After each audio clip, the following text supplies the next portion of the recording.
Hello, happy Friday, good evening. Welcome to the Trey Olds Radio Show. My name is Trey Olds. Thank you for joining us this evening. Today my special guest is voice actor and actor, Mr. Keythe Farley. Thank you, and join us in a minute. Okay, my first question to you, Mr. Farley, is how did you get started in voice acting, and how did you get started being an actor? How did your career in the industry begin? Well, please call me Keythe, first of all. Okay. And I was a kid. A couple of things happened. I just fell in love with talking into microphones. I was obsessed and still am with the radio. And I just loved listening to Top 40 radio. And about that time, when I was about 8 years old, a movie called The Sting came out. Robert Redford and Paul Newman both received like $1 million to be in this movie that was one of my favorite movies of all time. They got to be like these sort of con men in the 1930s, and it was just this. Because you get to wear these costumes, and you get to make $1 million, and gee, wouldn't that be great? So I thought that's what I want to do. I want to do that. Not really realizing what it was or what it would take to get there, but I would come home from school as an 8-year-old boy and set up a little cheesy microphone and hang it over my desk lamp in my bedroom and bring out my 45s and pretend that I was a DJ on the Top 40 radio station. And I never really stopped playing like that. I was lucky enough to have a radio station at my high school, so I was able to learn radio and how it worked in a high school setting. Ended up being the station manager my senior year and managed to score a job opportunity at a local Top 40 radio station, working, as you do, 2 to 8 a.m. on Sunday mornings. That was my shift. But I was there, and I felt like I'd really achieved something by getting to that point. And I did a couple other radio gigs, and then decided I really wanted to pursue acting and get better at that. So went to UCLA. I got my degree in theater, film, and television from UCLA, and started working in the industry. You know, it took a couple years of trying to figure everything out, and how do you get an agent, and how do you get a job on TV. But did a couple of small parts on big shows. I had a couple of episodes of Full House, an episode of Beverly Hills 90210 that I did. And that went along. I did independent feature films and things like that. Things that really helped me grow as an actor. And then in 1994, I picked up a job at Klasky Csupo in the animation company. My wife had been working there. And when the show Duckman that she'd been working on went on hiatus, she got another job that she really was enjoying. And when Duckman came back, she convinced me to take it.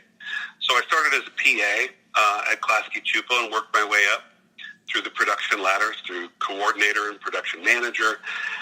And eventually, a couple of things were happening in my life.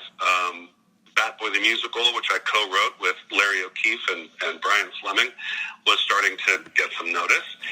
And a film festival that we threw, Brian and I threw together, was starting to gain some notice. And so I went to my bosses and I said, hey, listen, can I have a couple weeks off to pursue these new avenues? And they said, we've been thinking about you,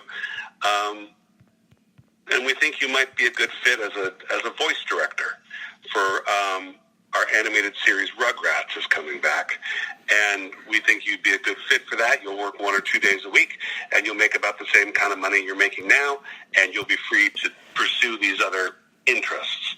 And that's kind of when things clicked. That was 1997.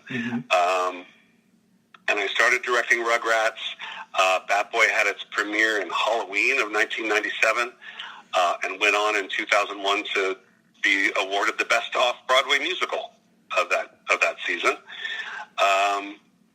And Rugrats, the cartoon, led to Rugrats video games, which led to my career as a voice-over director video games. Mm-hmm. I did God of War and Transformers, and most recently Call of Duty, Black Ops 3, and Final Fantasy 15. And during that period of time, I was doing a play, a production in 1984, that was produced by the Actors Gang, which is a theater company that I belong to. Mm-hmm. And we had a run here in L.A., and I had an agent come and see me and was interested in signing me. And I knew that they had a voiceover department at that agency. And I asked if they would listen to my demo reel, and they did, and they liked it. And that's when I sort of started moving out of directing, which I still do, but added voiceover performance to my resume, and started booking some commercials, and then played Thane Krios in Mass Effect and Kellogg in Fallout 4. Oh, yeah. And had a couple of nice commercial campaigns. I know you're a fan of that one. And that's kind of where I am today. I'm happy to be a working professional as an actor, and I'm also teaching and training actors in the art of voiceover, which has been really, really rewarding. Over the last year especially, I built a studio in my home that I built with the purpose of teaching and training, and also being able to work from home myself. So it's been an interesting journey, but I'm still a guy, an adult, who loves to talk into microphones, and I wouldn't trade it for the world. Yeah. Yeah, that's how I got started in radio. Then I moved to theater acting, and I've done a little bit of voice acting. Nothing big, but, voice over stuff. Yeah. And got to start somewhere. oh, yeah. And if you enjoy it, you'll keep doing it. It's very rewarding if you enjoy it. That's absolutely true.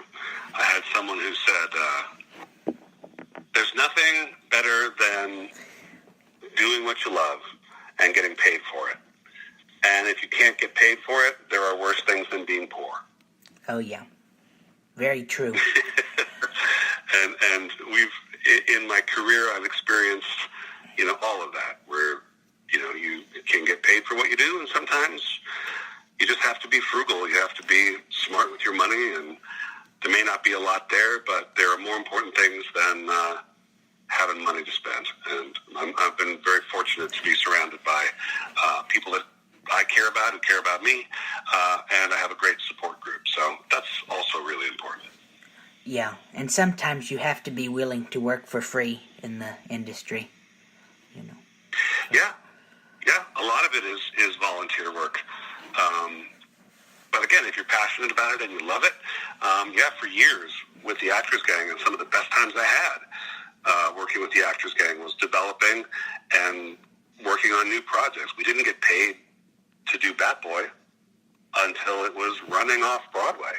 So that was almost a 10-year process to get that show from an idea that we had to where it was actually generating a little bit of money for us. So all of that is just, it's par for the course, part and parcel of the actor's life and the performer's life and creative's life. There's a lot of stuff you do, what they call on spec, which is just putting things out into the world, and it's easier to do now than ever with the internet. But it's also just as difficult as ever to try to grab eyeballs and grab ears and put butts in seats. That's the challenge. Yeah. My next question is, what is the most challenging part for you being in the industry? What do you find is the most difficult part, you being an actor and a voiceover artist and director, being in the industry? What do you find is the most challenging? That's a great question. I think the challenging part is when you go through, as invariably happens, you go through dry spells where you feel like you're not working, and it can be very, very difficult. Right after Bat Boy premiered off Broadway, right after Rugrats completed its run, I had 3 or 4 years where I didn't have much work in between the sort of the finishing those two things, and before before video games came into the picture, it was a couple of years of just not knowing if I was any good, if I was ever going to work again. And those times can be very, very, very, very, very trying. And it's a challenge to try to keep going forward with your own vision intact. Even before, I think the end of 2017, 2018, were a tough time for everybody in the industry, particularly in interactive because of the video game strike. Mm-hmm. And it took a little while for that work to come back.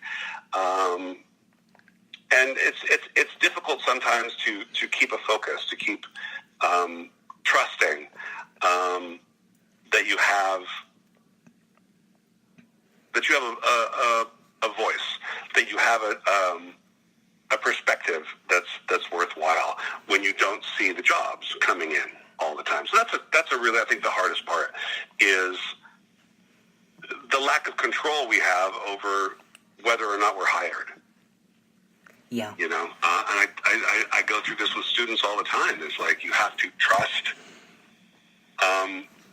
your abilities as an actor to break down a script and make it your own, and to be able to put that out into the world, and then to forget about it and to move on to the next. That once it's out of your hands, you should feel proud of the work that you've done on it. And rather than trying to figure out what a certain casting director is looking for, be the best actor you can be and put it out into the world. And it's hard when you don't get the jobs to trust that you're on the right path and that your vision is clear. But things come around. Things in this business go in cycles. And I think it's hard to remember that there are times when you're in demand and times when you're not. Mm-hmm. Yeah. It is a tough business, but that's why they call it business, but it's very rewarding, and, you know, this business isn't for everybody. I don't think so, you know. No. You have to have a thick skin, you know. Don't take rejection personally. You have to know what you're getting into. True. Mm-hmm.